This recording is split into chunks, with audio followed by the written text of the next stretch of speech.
G'day folks, it's Laura here, and today I'm going to do a flip cup pour. My colours include lustrous gold, cadmium yellow mid, yellow deep, brown madder, amethyst and titanium white.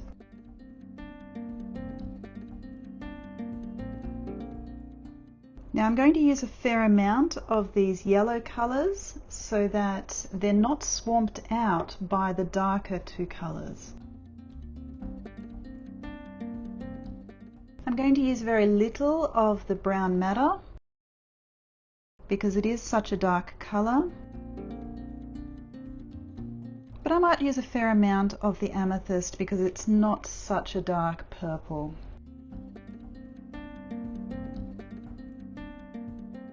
Now today I'm back to using my standard pouring medium. I'll link to a video on how to make this if you're interested. And this bottle I have just made up today. I shook it some 4 to 6 hours ago, so hopefully I don't have too many bubbles in here and it is still relatively well mixed up. For the paints that I've used quite a lot of, I'm going to use a comparative amount of pouring medium. For the paint that I'm using very little of, I'll also only use a small amount of pouring medium.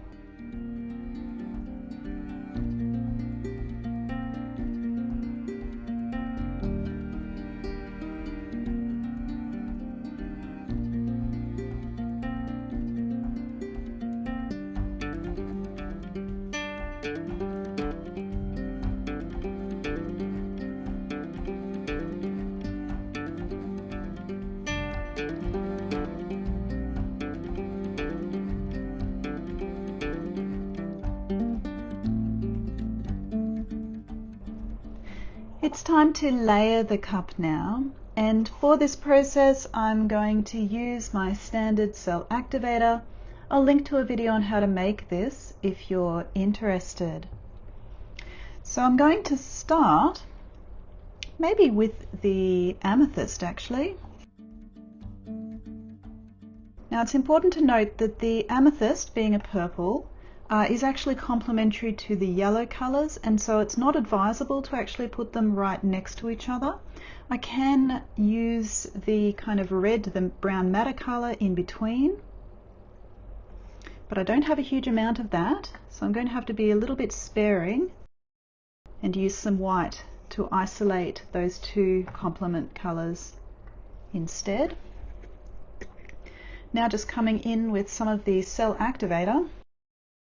Now I didn't actually layer cell activator around the bottom and the sides of the cup here, so I'm going to put it around the sides now. There's a fair amount of cell activator in there now. Now I'm going to come in with a dirty flip cup effect with this gold, and I'm going to drop it from a little bit of a height to create just a little bit of churn in the cup. Gold is one of those colours that can go next to both purple and yellow, even though it would appear to be a bit more on the yellow side, because it's actually just a metallic with mica flakes in it, and so I don't think the colours tend to muddy as much as you might otherwise find. Some more cell activator.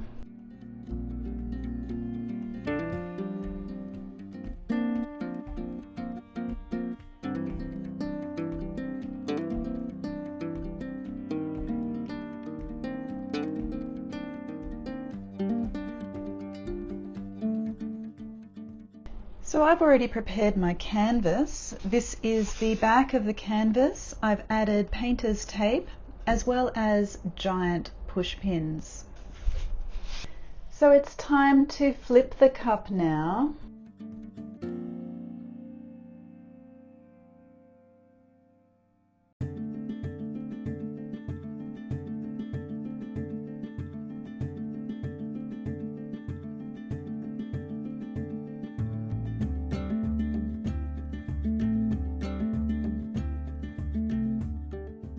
Ooh. I'm loving this beautiful trace coming through here. I'm just going to spread out this paint from the cup around the edges and the corners.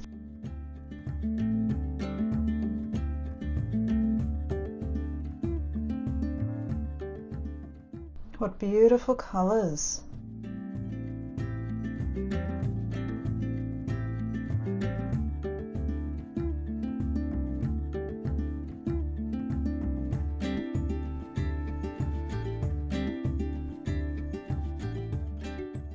So just going to come in with my heat gun, pop some bubbles.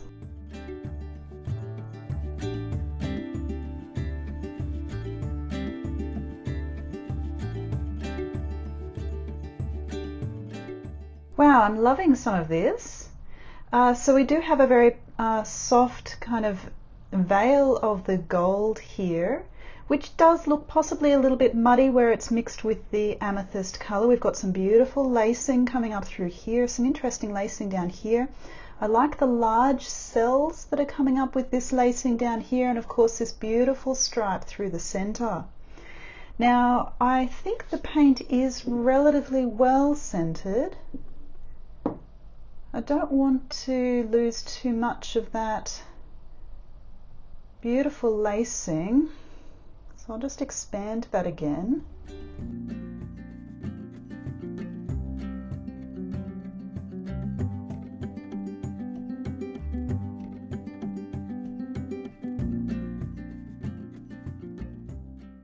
We might just spin it from here.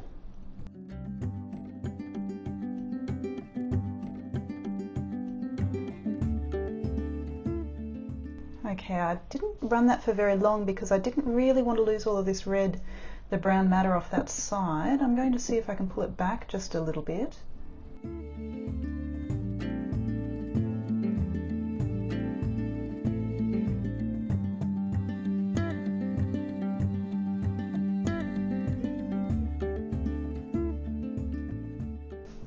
I appear to have a few lumps of paint in my yellow, unfortunately.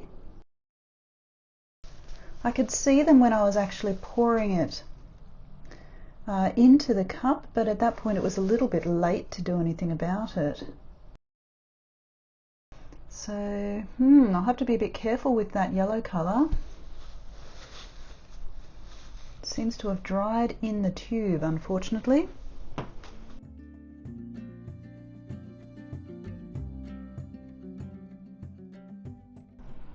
I'm just going to add a little bit of paint to these corners that haven't been covered yet, just to help them slide a bit better.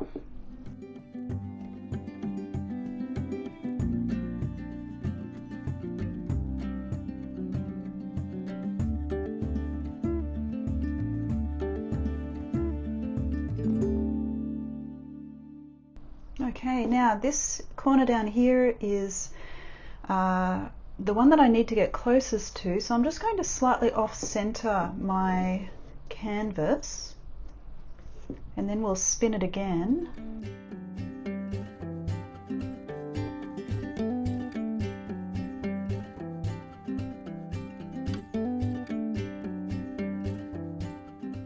Rightio, I think we're off all of the corners now. I've had some really interesting effects because of that kind of chunky bits in the yellow. So these the little mushroom kind of effects are from that, unfortunately. I might be able to get some of them out, but it's really affected this pour actually. I'll have to be very careful about that yellow colour. They do add a little bit of their own kind of character though.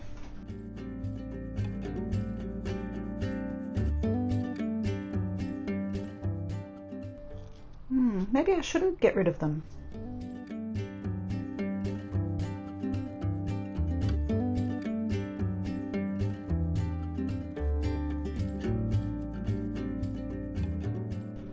Just put this back centrally again. And I think the corners are fairly well covered.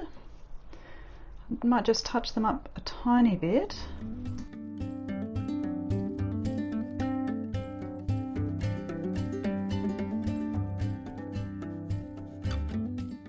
And then pull the paint off from underneath.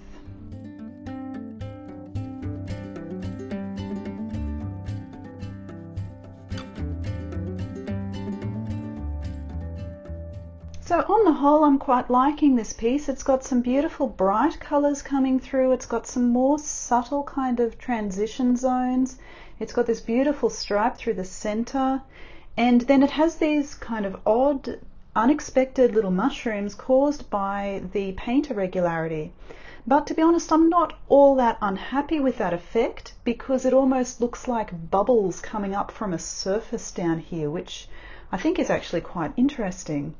So thanks very much everyone for watching. Please let me know what you think in the comments.